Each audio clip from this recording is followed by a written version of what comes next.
Hey guys, Dr. Tobish here again with Whitefish Chiropractic. In this video, I'm going to talk about another condition that can cause sciatic symptoms, and that condition is degenerative changes in the lumbar spine, also known as stenosis. Now, this condition is almost exclusively reserved for our older patients. It would be rare to see this before the 6th or 7th decade of life.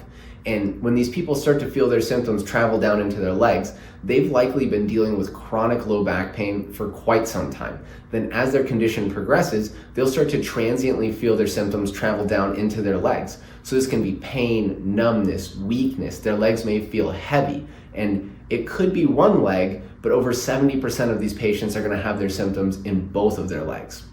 Now, the hallmark of stenosis is that these patients are going to get relief of their leg symptoms by sitting slouched or stooping forward. So maybe you go outside, walk down the driveway to get the mail. On the way back, you're feeling your symptoms, your pain in your legs. You get back inside, sit down, slouch for a couple minutes. Your symptoms start to dissipate and disappear. Now, what's going on here? What's causing these symptoms?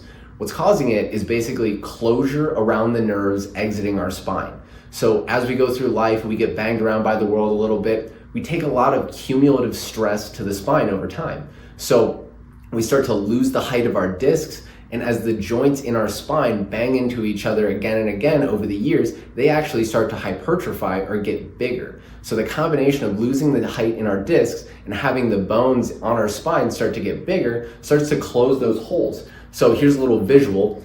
If we start to lose our disc height and these bones here start to get bigger and bigger, we start to clamp down on those nerves exiting the spine. Now it could be these nerves exiting laterally on the sides, or it could be down the middle where our spinal cord runs. But either way, that closure around the nervous system is what produces our symptoms. So when we go forward, we stoop forward or we sit slouched, obviously we open up that hole, take the stress off of the nerve. Now, next up, I'm going to show you a simple test that you could do to see if your symptoms are resulting from stenosis, and if they are, I'll give you some little exercises that you can do to start getting some relief. The test that we're going to do today to see if your low back pain and the symptoms that are going down into your legs are the result of some degenerative changes in your lumbar spine or stenosis is going to be sustained extension or a low press up. And to get started, all you need is something that you can lay down on. So you're going to lay down on your belly, propped up on your forearms like a little kid watching TV. And then, like we said, we're just going to sit in this position. So we're forcing extension into the lumbar spine,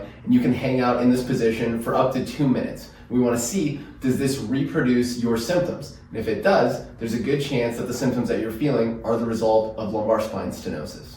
All right, guys, remember a second ago I mentioned that our stenotic patients may get relief from their leg symptoms by sitting slouched or stooping forward.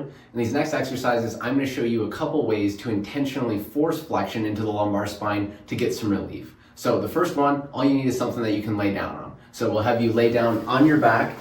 Then next, you're just going to grab on behind your knees and pull your knees up towards your chest to create that rounding in the low back.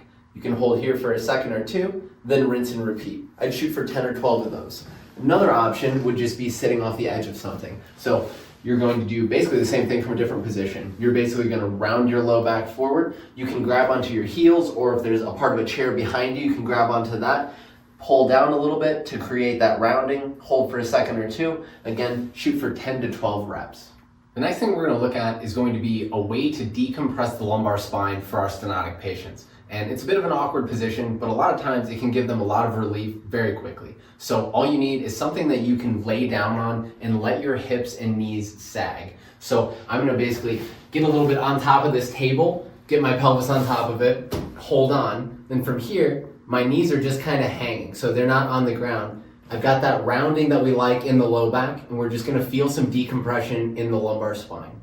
You're going to hang out here for 15 to 20 seconds. Then you can sit back and take a little break. I'd shoot for 3 cycles of that.